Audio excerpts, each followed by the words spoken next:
Hey lovelies, it's Love. So today is I guess I would say day 2 of this process. I guess I would actually call it stage 1, which is definitely vibing into acceptance and just like vibing the feelings and just being with them. It was a big part of the meditation and process today, which of course opening into my own acceptance was of course allowed me to open into the acceptance of, oh, and I'm using the term other and I'm realizing that's separating one from another. So for myself, how do I say, the co-created experience with another being. I guess another is more connected, so I'll stop there with that, just because I could process into it, but it takes time. So anyway, another being that having experience with. So anyway, it just came down to just really logicking through and seeing how it makes sense what everyone does, whether someone is extroverting or aggressing, or someone is closing. Whatever we end up doing, it all makes sense, obviously, because you could link it back. Obviously, people who do create pain, well, obviously pain was done to them, yada yada. You can just keep going back. There is no place for blame or judgment. So it's good that another one of our loud trucks. So I was saying that there's logicking through that there is no place for blame or judgment, because in all to be all, since we're all connected, everything's infinite, there's no place, there's no beginning or end to quote unquote the pain that causes someone to inspire or share pain with another. So that was a really good space to kind of vibe into, but of course totally recognizing it was logic in that. But now the good news, and I so think they should recommend house cleaning and dishes as a as a therapy modality, because just really vibing a lot into things when I'm doing the dishes. Anyway, when I was doing the dishes, just vibed into, so a really powerful and logical question came up, and it was just like, okay, so that's great, get that logically, but okay, so where is, if everyone's doing something that makes sense, where is the change or the option for doing something different in that? If we all keep doing what makes sense based off of what we've experienced or are experiencing, where's the change in that? Where's, I guess, the option to open the heart and stay open? And of course, this of course loops back right around to the initial interesting. Okay. The initial, just saw something actually kind of fun. The initial video, the long one where I was talking about how, definitely affirming that, okay, I am connecting with people who are equal awareness and focus and commitment to sharing the highest vibration, because of course that's where first and foremost, and one of the things that I did vibe into, matter of fact, in regards to this question of how much our space and people who are in our space affect our energy and our ability to grow or open and stay open. And this, of course, vibing into the question that this is all people who know me. I've been talking about this so much recently, how when Buddha became enlightened, first thing he wanted to do was talk to Yashodhara. So within a short period of time, he went back to his kingdom and actually connected with Yashodhara, his wife, again. And one of the first things supposedly she said is, so, did you have to leave to reach enlightenment? And he's like, nah.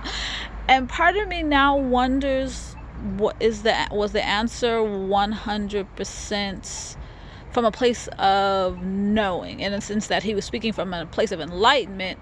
He doesn't know necessarily what would have or would not have allowed him to reach that, and may not have been fully aware. And I know I'm speaking locally, I'm talking about an enlightened person doesn't know, but anyway, it's kind of like those who have never tasted a particular food trying to ask them, okay, describe that food, or a person who has tasted a food saying, okay, can you remember what it's like before you tasted the food? Or kind of along that line, and I'm realizing that of course is, I think, the thing that I'm vibing into in regards to whether Buddha's question, where his answer was coming from. What I guess I would say, what awareness his answer was coming from. Because now, of course, the story is that Yashodhara supposedly reached enlightenment in the castle and doing the things that Buddha ran from, being with the royals, his family, as well as being a father. Yashodhara actually stayed there and did it. But the thing is that Yashodhara and Buddha were two different people and had two different experiences.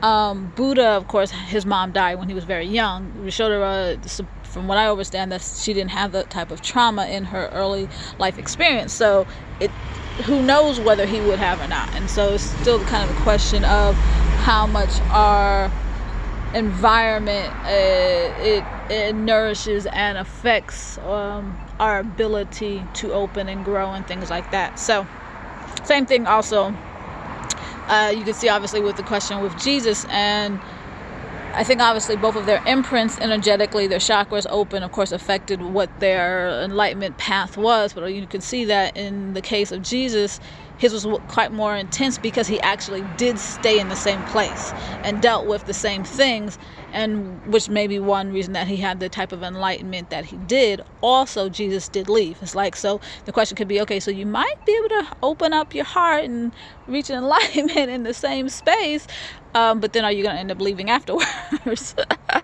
So these are all just kind of questions that are kind of just bouncing through my mind. But once again, the main thing is that when my system just like really opened up and asked, well, okay, so if we're all just doing the thing that is logical, does that leave, how much space does that leave for opening and growing?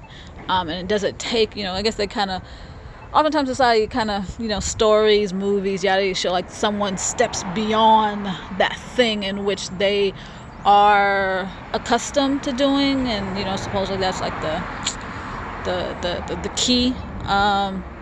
So maybe, I guess the question is that what it takes, and if it is, who's responsible, and is that person doing it by themselves, or generally, as you see in stories, like for example, like once again, obviously Buddha's a perfect example in that he went and he had experienced a lot of love, but also he went obviously and learned with the ascetics and and he connected with nature.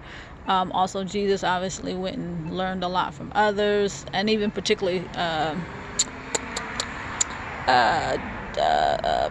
Rumi's story, where actually connecting with another is generally the inspiration that actually allowed him to do something different. So I guess the real question of that is, can someone step completely up out of or above or open their heart in a space completely by themselves, or does it take connecting with something or someone to inspire them? And generally, all the stories that I've ever seen in regards to like kind of the hero's journey, which is another description of what we're talking about, the hero connects with other folks who support them in one way or another. So that, I think, is I guess the next level of questions in regards to, so where's the change in that? We're all doing the same thing, and though it's logical and reasonable, where's the change in that? So I will end with that part of it. So once again, thank y'all, love y'all. Let's see, we're at 9:09. So thank y'all, I love y'all. Just really, I'm definitely excited, and in fact I will say I'm definitely excited about this journey. I'm definitely excited just about being real authentic with it, and real open, and just like seeing where it's gonna go, and being open to how the answers come, and then sharing that, because if I am able to accomplish what I'm hoping to accomplish, get the answers, it's definitely something I would love and excited to share with others, because it might be quite helpful, because so I guess for whatever energetic reason a part of me is not feeling what I'm saying, because there's just a lot of big trucks. So anyway, I will say it again. Love y'all. Thanks. Really excited about, oh, that's probably, yeah, part of me is not, yeah, I'll just be totally honest. Part of me is so not appreciating this journey. What am I tipping to do? Yeah, that's, see, look, even as I said it again, another trick, oh my gosh. Part of my system is so not looking forward to this journey and really not appreciating what I'm doing, and I honor that. I'm super excited. My awareness is super excited about the possibility, in that it's, if I'm able to accomplish what I'm attempting to accomplish to whatever level or way, it could be potentially really super inspirational for people who are in the similar place. And like I said, I feel like a lot of people are going through similar things, different, obviously different expressions, but very similar. I feel definitely on a global collective, this is what we're all going through, is learning how to open up our heart space and maintain that openness even when surrounded by things and people that have in the past caused us to close, and even including when being actually persecuted, attacked, yada yada yada. So yeah, all right, y'all, once again, thanks. Love y'all, and let's see, we're at 11:26, so we'll stop at 11:33. So bliss.